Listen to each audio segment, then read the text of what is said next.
Baltimore moves ahead with controversial plans to sell about 40% of the city's public housing to raise money for badly needed repairs.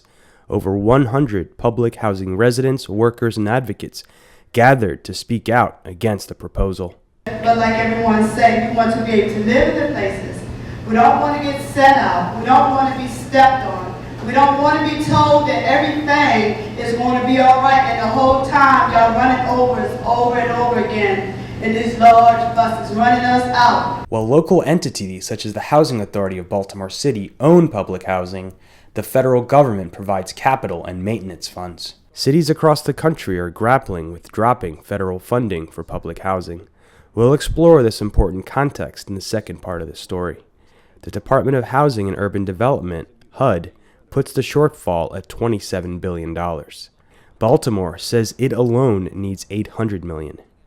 Officials had been tight-lipped about the move until the Baltimore Brew broke the news the city plans to sell around 4,000 housing units to private developers through HUD's new Rental Assistance Demonstration, or RAD program. The developers will help finance $300 million in repairs to the buildings. In exchange, they'll begin collecting rent and low-income housing tax credits. The city declined an interview request, but did provide the real news with this video. The Rental Assistance Demonstration, otherwise known as RAD, will be a real shot in the arm, and as I've said in some places, a lifeline for our public housing communities through many, many neighborhoods in Baltimore City. RAD is a tool that can help all public housing access a whole different range of resources to do those repairs, to rebuild, and to provide better quality of life for millions of residents around the country.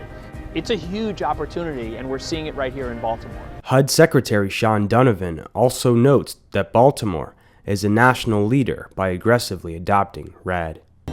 I have real faith with Baltimore pursuing one of the biggest, most ambitious, comprehensive neighborhood revitalizations that we see around the country.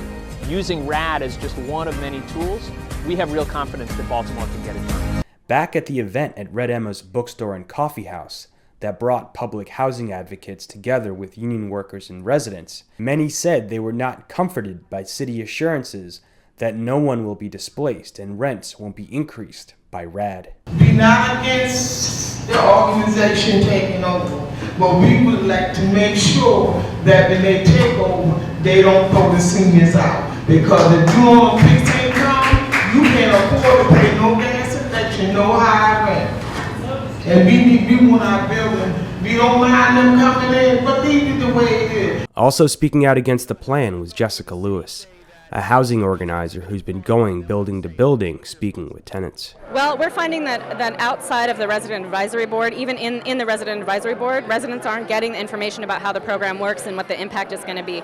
Most residents have no idea. They keep hearing about RAD, they keep hearing there's this RAD program that's going to happen, but they have no idea what's in it. They have not been asked to participate in the process of determining whether or not they want their buildings sold to private developers.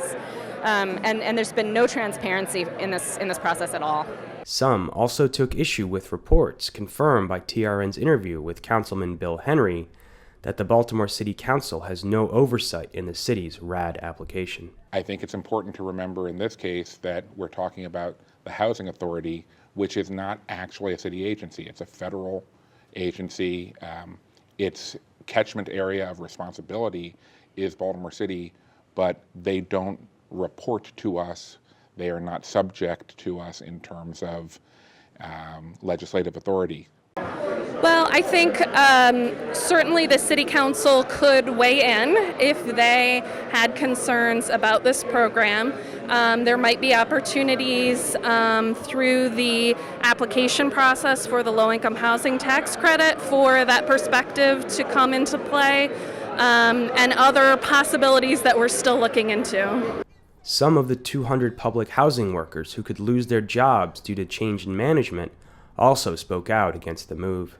Because I ain't gonna lie, I like working for housing. I want to keep my job. Everybody, oh, I'm doing this and I'm doing that. Go ahead. I'm going to stick it out to the end. You don't know what's going to happen, but come on. Whoever or whatever going to take over, make sure y'all look out for us.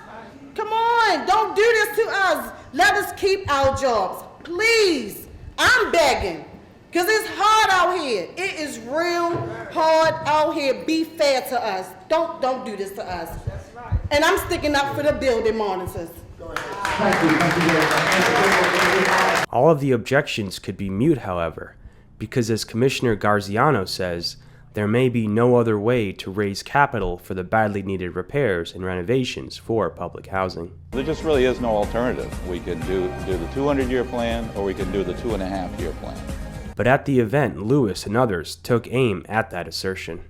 Well, I know that the people we're working with want to fight for more transformative solutions than just, putting a Band-Aid on this program. The residents that we're working with in these buildings want something that's going to result in permanently affordable housing. They don't want a public good being turned over to private companies, because we know how private companies handle rental housing.